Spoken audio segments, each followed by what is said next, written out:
I 28 male, think my girlfriend 26 female of 4 years is going to leave me for her dying ex-boyfriend and first love. Following their messages, I have not been the same person since. It happened that I was using her old iPad for work, and her Facebook account was still connected to it. I was ready to write her using my Messenger app since I had left my phone at home, but I saw she had received messages from her ex-boyfriend and decided to back out. Let's call him Andre for the time being. Her and Andre had been together for 2 years at the time of writing. Their first love was each other, and she never told me what happened between them. While on a family trip in California with my parents, I happened to run see her a year and a half after they separated. I didn't know much about him other than the fact that they were in a relationship throughout high school and college. When I first met her, we hit it off straight away.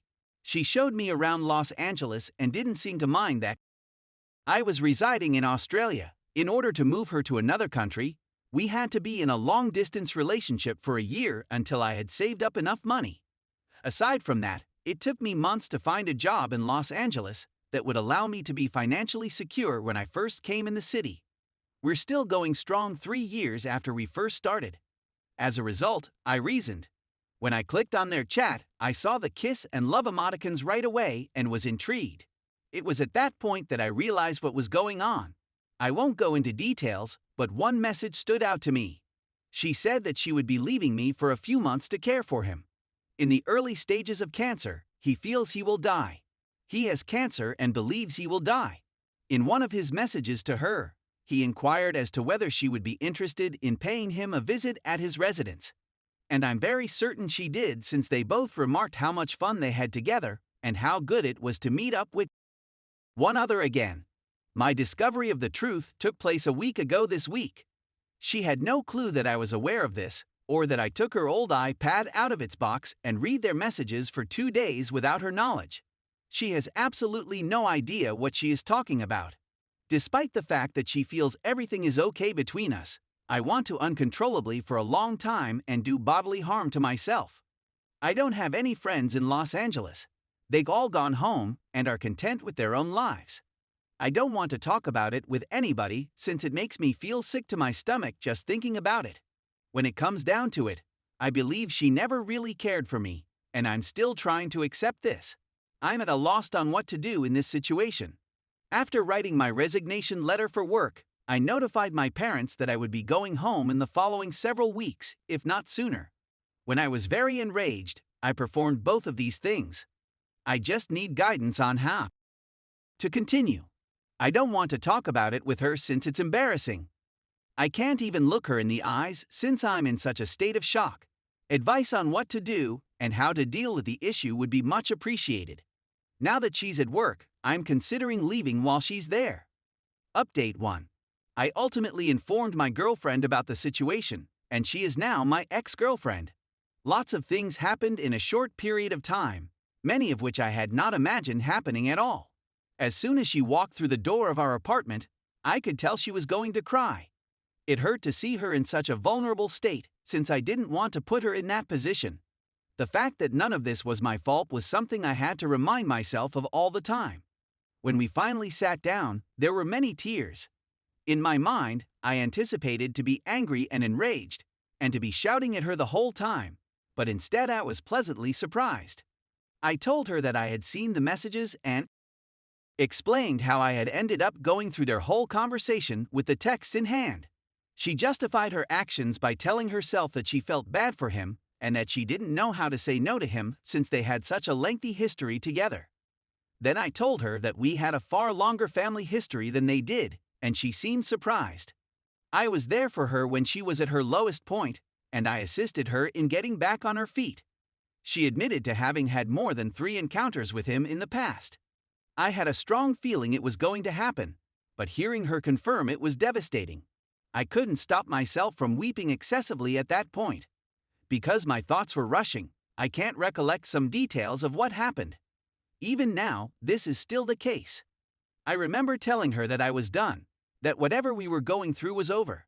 The woman knelt in front of me and pleaded with me to forgive her. I don't think I'll ever be able to do so. People that deceive me anger me greatly. By that point, I'd finished packing around 1/3 of my possessions. I assume she is content with him if she can treat me like way. After I posted my first post, I received a message from a Redditor who gave me a place to stay. We were just about 15 minutes away from his place, which he picked me up and dropped me off at ours. Besides that, he'll aid me in selling a large number of my items that I won't be able to transport back home, as well as in assembling all of my possessions in my apartment. We both agreed that he would not be identified in this post. The fact that I shared myself with this group rather than keeping it to myself has made me happy. Please accept my thanks on behalf of everyone else who has given me a position. It's nearly 3 a.m. and I'm just as sad as I've always been, but I'm trying my best to get through it. I sent my resignation letter to my employer this morning. Everyone in my family is now aware of my predicament and has offered to provide a helping hand. I want to return to my hometown as soon as possible.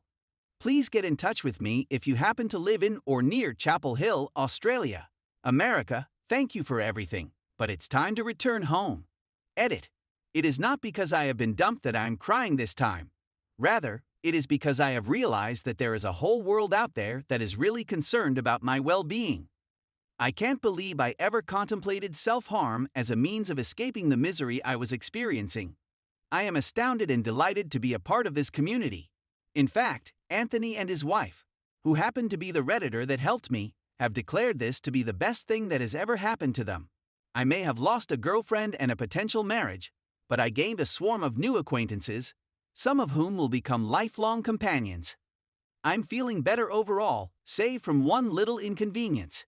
It's still strange that she's no longer there, but what can a man do? She came to a choice, and I came to a decision. The next morning, I awakened to messages from her family begging me not to rush things and that she's naive and makes mistakes just like the rest of us. Although it's a pity that I won't be able to see her family for a lengthy period of time, they were very lovely people. I thanked them and said that although I believe in second chances and acknowledge that everyone makes mistakes, cheating is a choice made by jerks and is never a mistake in my opinion. At roughly 5 a.m., I received an email from X. The email was much too long and my eyes were aching from crying, so I deleted it soon after receiving it. I adore her, but I adore her much more. I'm well aware that it will take a long time for me to recover, but I guess I'll just have to wait. Final update. I wasn't able to sell everything in a short amount of time, but I was able to distribute it to others who were in desperate need of it. That in and of itself made me feel a whole lot better about my current circumstances.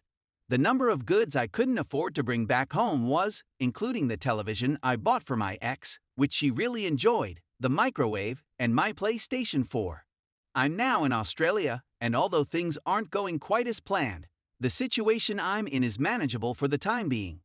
And to top it all off, my brother has been constantly assaulting me because of something foolish I said about a cancer patient when I was drinking. Because one of his closest friends died in a terrible manner, it was something along the lines of hope he dies in a dreadful manner that got him all worked up in the first place. To cut a long story short, I did not relocate to Brisbane to live with him, and am now uninspired and jobless in Perth, where I am staying with my parents.